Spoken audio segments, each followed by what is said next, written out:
Good evening, MJ. Good evening, Admar. Nice to be back. Yes, sir. At kanina, marami pong nagulat dahil bigla kayong nag-live.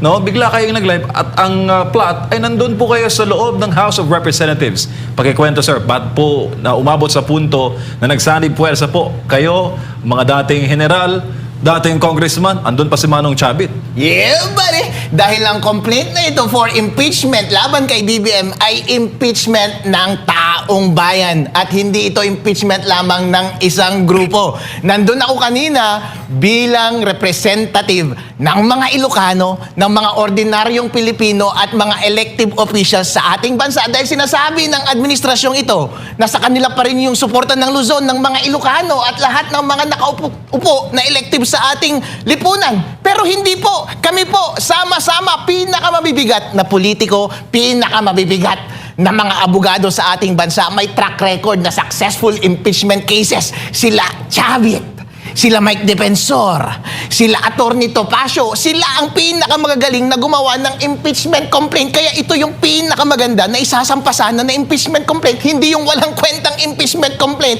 na ipinasa nung Monday.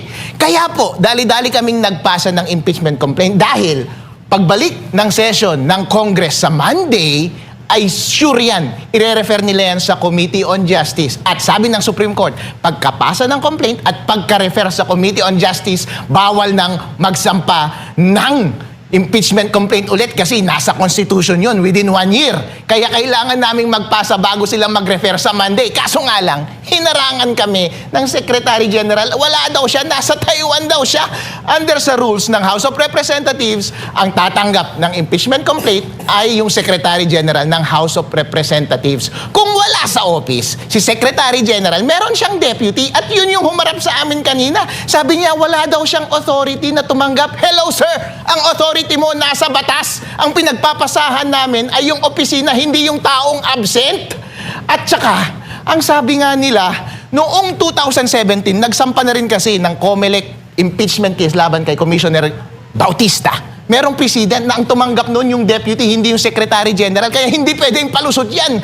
Obvious naman na ayaw ninyong tumanggap ng mga substantive na impeachment cases, katulad ng impeachment case na isinampa rin kaninang umaga ng Makabayan Black, dahil gusto ninyong ang pasusutin lang ay yung isinampa nung Monday na walang kwenta at affiliated pa sa administrasyon yung gumawa ng impeachment. Pagka-refer niyan sa Monday, forestalled na lahat ng mga susunod na complaint at yung walang kwenta na impeachment case ang padadaanin nila at sure, dismiss yan. Bakit ayaw ninyong palusutin itong substantive at substantial na impeachment case na gawa ng pinakamagagaling na utak sa ating bansa?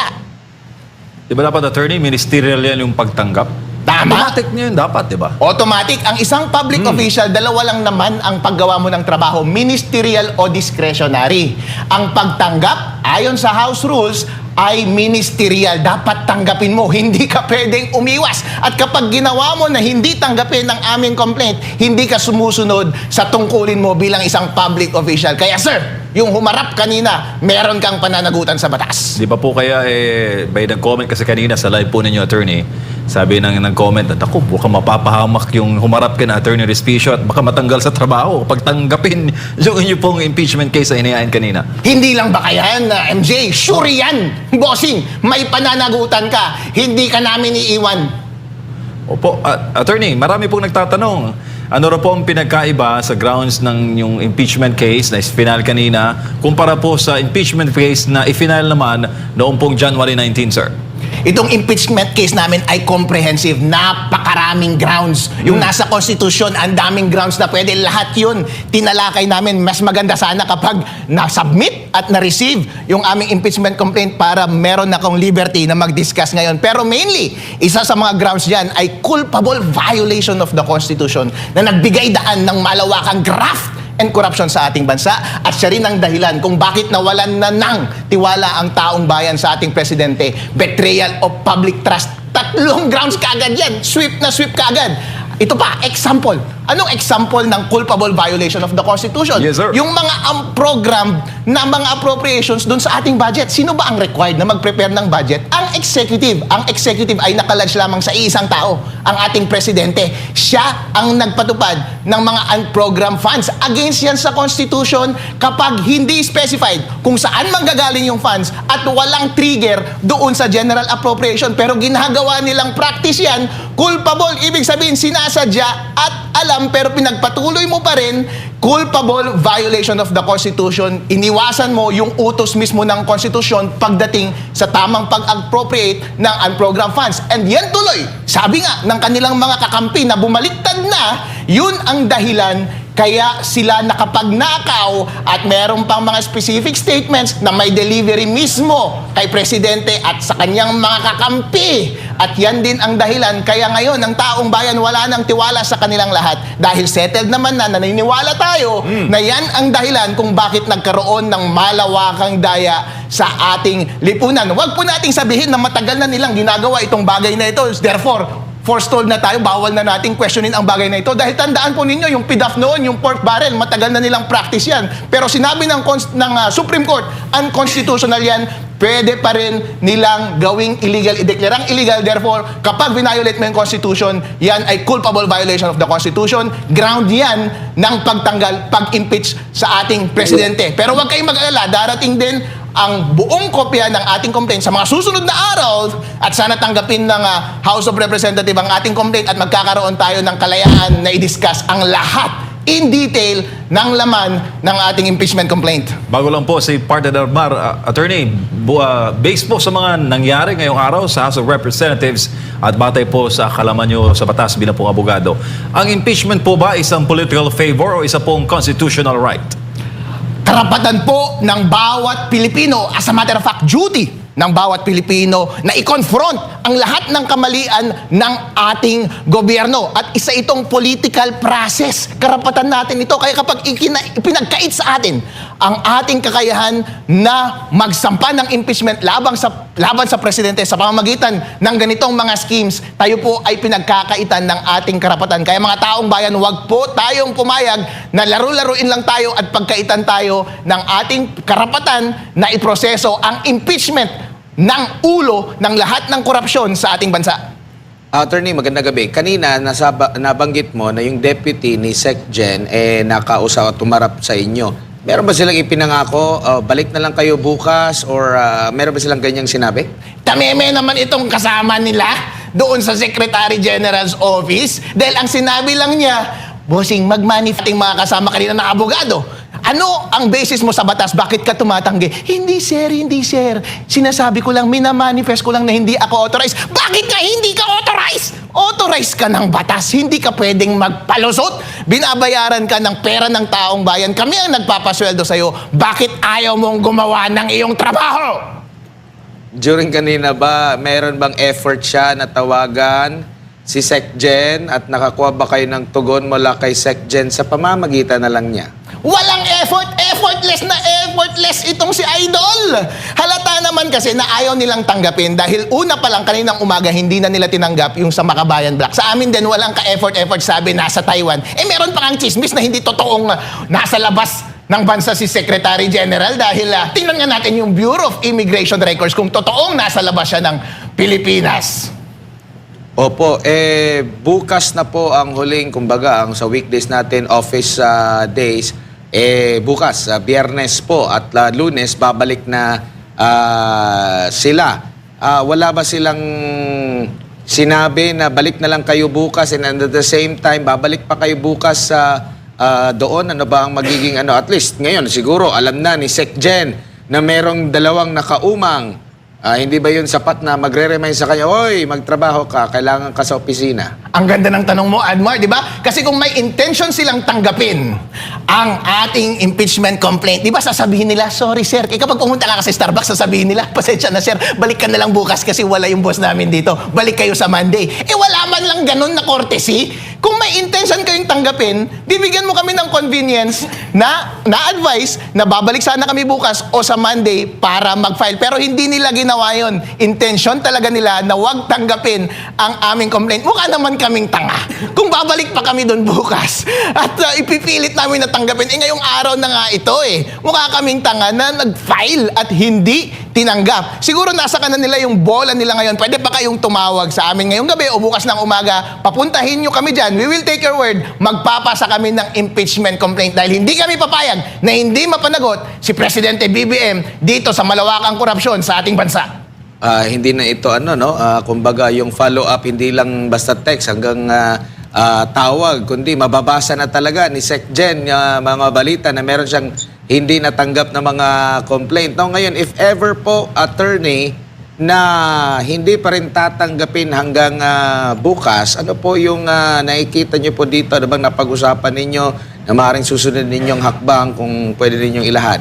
Maraming pwedeng mangyari at marami kaming hakbang. For sure, mapapanagot si Secretary General ng House of Representatives dahil sa kanilang pagtanggi ng pag-receive ng mga maaayos na impeachment complaint. Ganon din yung deputy na yan na nagpakita kanina sa ating video. At higit sa lahat, hindi kami titigil hanggat hindi mapanagot ang totoong may kasalanan ng lahat ng pagnanakaw sa ating bansa na si BBM.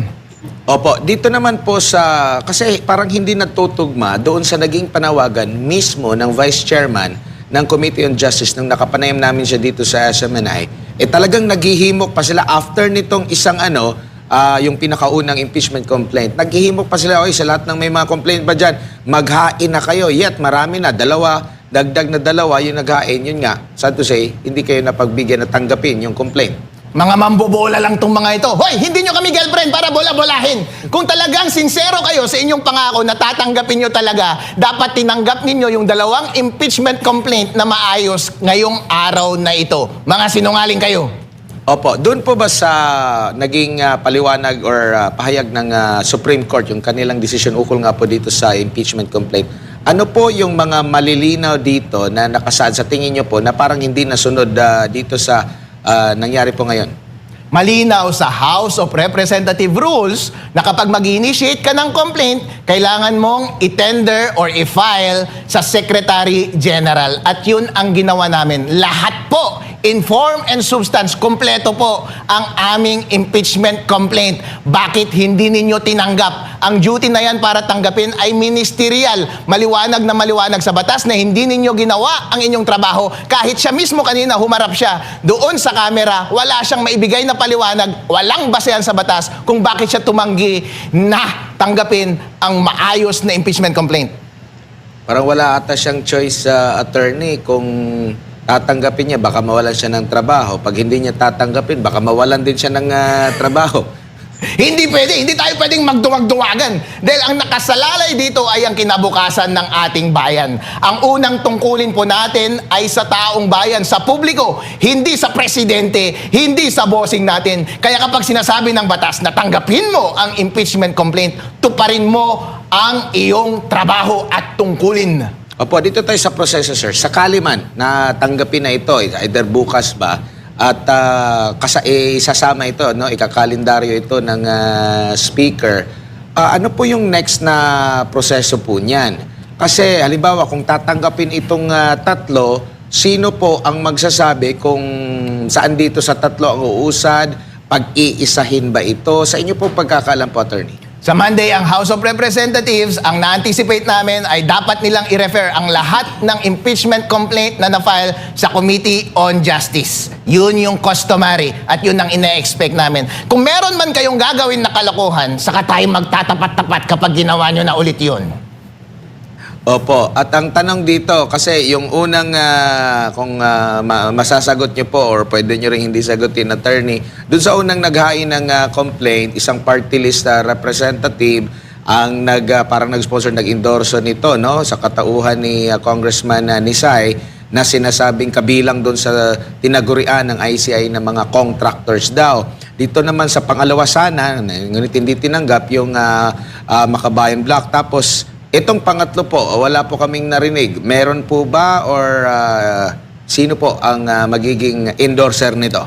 Marami kaming endorser. Nandun na sila kanina sa building. Kasama na nga dapat namin silang bababa kanina para mag-file eh. Kaso nga lang, nabalitaan namin na yung filing ng Makabayan Black ay hindi tinanggap. Eh syempre, malamang baka yung amin hindi rin tanggapin. Alangan namang ipapasubo namin sila sa laban na hindi pa nag-uumpisa tapos na-reveal na namin yung identity nila. Eh itong kasama natin sa admin, sila BBM, mga siga itong mga to eh. Magaling itong mangharas eh. Kaya ipapahamak ba namin itong mga kakampi namin? Pero wag po kayong mag-alala, ang lalakas ng aming mga endorser. Kompleto po tayo sa ating complaint. Sir, dito po tayo sa naunang, yung tinanggap, huwag tayo sa nauna kasi, di ba, sa tinanggap nila na impeachment complaint sa grounds. Unahin natin, sir, mababaw po ba yung grounds na sinasabi nung final po ni Attorney De Jesus ba yun? Yung respondent ordered and enabled the kidnapping and surrender of former President Rodrigo Roa Duterte to the ICC. Ito po yung first grounds po to support his impeachment complaint against the President. Anong masasabi mo, sir? Maayos yung ground na yan. As a matter of fact, baka nasa complaint din namin yung ground na iyan. Abangan ninyo. Pero ang point lang namin is, pabayaan ninyo na madiscuss natin ang lahat ng grounds at substantive dapat at maayos yung ating complaint na ifa-file. Kaso nga lang, itong complaint na ito ay napakaiksi. Paano naman tayo makakaasa na paa-andarin yan at bibigyan yan ng panahon? Eh kung napakaiksi rin lang, wala kang space para magbigay ng maayos na narration of facts, maglagay ng attachments. Siyempre, binibigyan mo lang ng dahilan yung Committee on Justice na i-dismiss yung final mo na complaint. Eh obviously, yun naman ang ginagawa nila para kapag may file at ma-dismiss, hindi na pwedeng mag-file ulit ng susunod na impeachment complaint. Etong impeachment complaint namin, ang gagaling ng mga gumawa. Mali-maleta ang hawak namin kanina para i-file. Bakit hindi ninyo pinatuloy? Dito babagsak si BBM!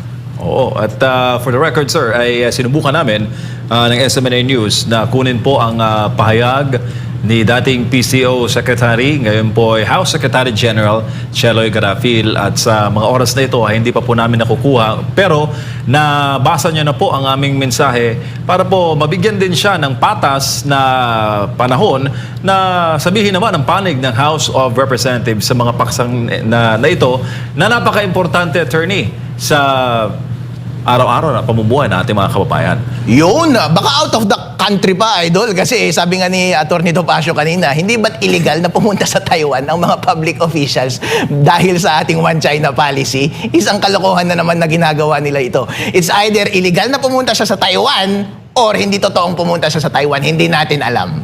Opo, sir, ito pong sinasabi na mag-trigger ng one-year bar rule sa 2027 bilang pong nasa politika din, attorney. Kapag nagtagumpay po ang one-year bar rule at hindi po magkakaroon ng chance to file an impeachment case against the President come 2027, ano po ang kahihinatnan ng kampanya ng administration come 2028 presidential race? Kapag hindi tayo makakapagsampa ngayong taon na ito, syempre 2027 na ang next opportunity natin, malapit ng election by that time, baka huli na po ang lahat. Kapag gumagawa po tayo ng tama para ituwid ang lahat ng kamalian sa gobyerno, wala pong mas magandang panahon kaysa sa panahong ngayon. Kaya hindi pwede nating sabihin na saka na, sa susunod na lang ulit, pagbigyan mo muna yung una, hindi po. Dahil karapatan po ito ng taong bayan. Ito po ang totoong boses ng bawat Pilipino dito naka-embody sa impeachment complaint na ito. Kaya bigyan niyo po ng due process, bigyan ninyo ng tenga ang boses ng taong bayan. Huwag niyo silang patahimikin sa unang pagkakataon lamang. Hindi niyo man lang narinig ang kanilang mga argumento. Hindi niyo man lang kami binigyan ng pagkakataon na i-argue ang case namin laban sa presidente sa harap ng taong bayan. Opo, di na ba, sir, last year naglabas ng desisyon ang Supreme Court laban naman doon sa ginawa na proseso, sinita nila ang House of Representatives doon sa impeachment naman kay Vice President Sara Duterte. Pag dumakbo kayong Supreme Court, sir, the same pa rin. HREP pa rin ang nai-involve. Anong tingin nyo na mangyayari?